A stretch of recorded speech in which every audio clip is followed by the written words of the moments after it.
DNA मित्रों, आज विश्लेषण की शुरुआत हम एक ऐसे वीडियो से करेंगे जो पूरी दुनिया में आग की तरह फैल रहा है। यह वीडियो चीन की राजधानी बीजिंग का है। यह वीडियो चीन की सेना का है। यह वीडियो जिनपिंग के खिलाफ सैन्य बगावत का है।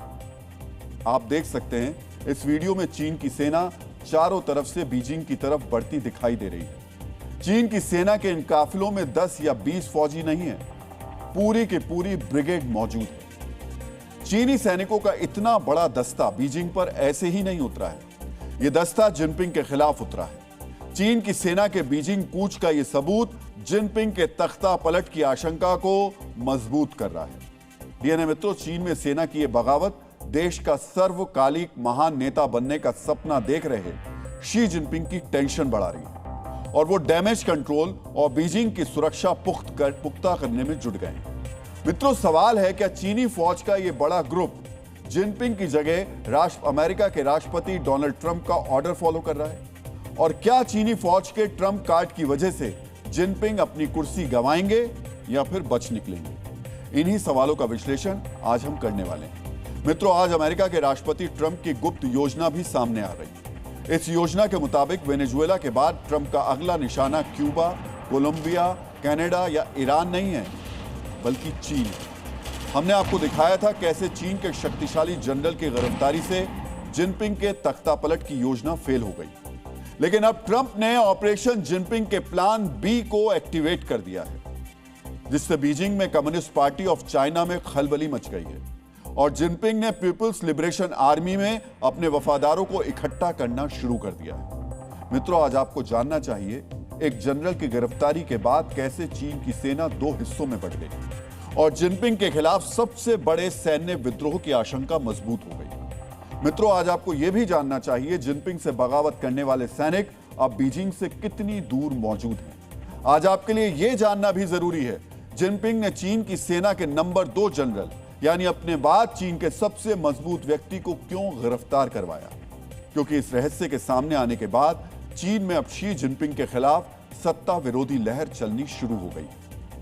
सबसे पहले आपको चीन से आए वो वीडियो देखने चाहिए जिसे बीजिंग में असामान्य सैन्य गतिविधि से जोड़कर देखा जा रहा है। ऐसा पहला वीडियो चीन के एक सैन्य काफिले का है जो बीजिंग की तरफ बढ़ रहा है। इस सैन्य काफिले में कई सैन्य वाहन शामिल हैं। चीन में ऐसे मिलिट्री ट्रकों का इस्तेमाल बड़े सैन्य उपकरणों और सैनिकों को गुप्त रूप से एक जगह से दूसरी जगह तक ले जाने के लिए किया जाता है। ऐसे कई ट्रक धीरे धीरे बीजिंग की तरफ बढ़ रहे हैं। बीजिंग में सैन्य हलचल इसलिए जिनपिंग सरकार की टेंशन बढ़ा रही है क्योंकि कुछ दिनों पहले ही चीन की सेना में जिनपिंग के बाद सबसे पावरफुल जनरल झांग की गिरफ्तारी के बाद एक बड़ा फैसला लिया गया था, जिसके तहत चीनी जनरल हेडक्वार्टर यानी GHQ ने देश भर में सैन्य आवाजाही पर रोक लगा दी थी। लेकिन यह सैन्य काफिला बता रहा है, चीन की सेना की कई टुकड़ियां अब हेडक्वार्टर का आदेश नहीं मान रही हैं। चीन की सोशल मीडिया में वायरल हो रहे इस दूसरे वीडियो में पीपल्स लिबरेशन आर्मी के बड़े ट्रक मध्यम दूरी की मिसाइल लेकर बीजिंग की तरफ बढ़ रहे हैं। इन मिसाइलों के साथ कई दूसरे ट्रक भी मौजूद हैं, जिनके जरिए सैनिक और हथियारों को बीजिंग लाया जा रहा है। इस सैन्य काफिले के साथ चीन की सेना के पेट्रोल टैंकर और एम्बुलेंस भी मौजूद हैं। ऐसे काफिले युद्ध की स्थिति में बॉर्डर की तरफ जाते हैं, जो लंबे संघर्ष के लिए तैयार होते हैं। लेकिन जब चीन किसी संघर्ष में नहीं उलझा है, उस वक्त इस काफिले का बीजिंग की तरफ जाना कई सवाल खड़े कर रहा है। आप इस वीडियो को ध्यान से देखिए। इस काफिले में मध्यम दूरी की मिसाइलों को लेकर जा रहा वाहन भी शामिल है। सोचिए, मिसाइलों को बीजिंग की तरफ क्यों ले जाया जा रहा है?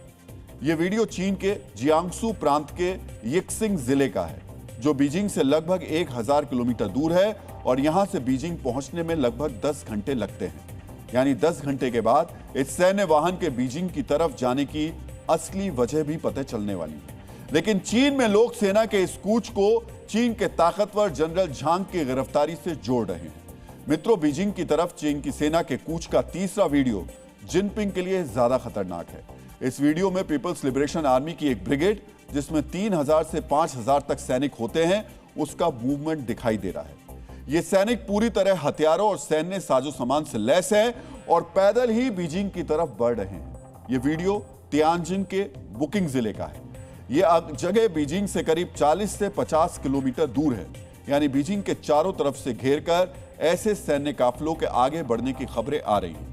चीन में ऐसे मूवमेंट पूरे देश में एक साथ दिखाई दे रहे हैं। ऐसे में चीन की सोशल मीडिया में सवाल उठ रहे हैं, इतनी फोर्स आखिर क्या करने के लिए चीन की उस राजधानी में पहुंच रही है जहां कम्युनिस्ट पार्टी ऑफ चाइना का ऑफिस है, जहां पर चीन के राष्ट्रपति शी जिनपिंग रहते हैं, जहां से पूरे चीन को चलाया जाता है। एक तरफ बीजिंग की ओर से सैन्य टुकड़ियां पीएलए हेडक्वार्टर के आदेश की अवहेलना करते हुए कूच कर रही हैं, दूसरी तरफ जिनपिंग ने पीएलए में अपना वफादार जनरलों को विशेष सैन्य बलों को अलर्ट रखने के आदेश दे दिए। चीन की सोशल मीडिया में खबर है, बीजिंग में चीन के विशेष सुरक्षा बल जिन्हें तेजिंग कहा जाता है, उनकी तैनाती बढ़ा दी गई है। चीन के विशेष बलों को बीजिंग का सबसे संवेदनशील सुरक्षा क्षेत्र फॉरबिडन सिटी के पास तैनात किया गया है। आज आपको इस जगह और इस तैनाती का मतलब भी समझना चाहिए। फॉरबिडन सिटी चीन के मिंग और किंग राजवंश के 24 सम्राटों का शाही महल है, जिसे चीन की सत्ता, इतिहास और प्रतीकात्मक शक्ति का सबसे बड़ा चिन्ह माना जाता है। यानी यह सिर्फ एक इमारत नहीं है, बल्कि चीन की शासक आत्मा मानी जाती है। यह इलाका चीन के तियानमेन स्क्वायर के ठीक पीछे मौजूद है, जो चीन के सबसे बड़े विरोध प्रदर्शन का केंद्र रह चुका है। और अब यहां पर सुरक्षा बढ़ाई जाती है तो मतलब साफ है, चीन का पावर सेंटर खतरे में है। मित्रों, चीन जैसा देश जहां पर हर सूचना सरकार के आदेश के बाद बाहर आती है, जिस देश ने कोरोना जैसे वायरस की खबर को महीनों तक छिपा कर रखा, वहां से ऐसी तस्वीरें और ऐसी खबरें बाहर आना क्यों सामान्य घटना नहीं है, आज आपको यह भी समझना चाहिए। इसके लिए आपको यह जानना जरूरी है, आखिरकार चीन में हुई किस घटना के बाद बीजिंग को घेरकर चीन की सेना आगे की तरफ बढ़ने लगी है।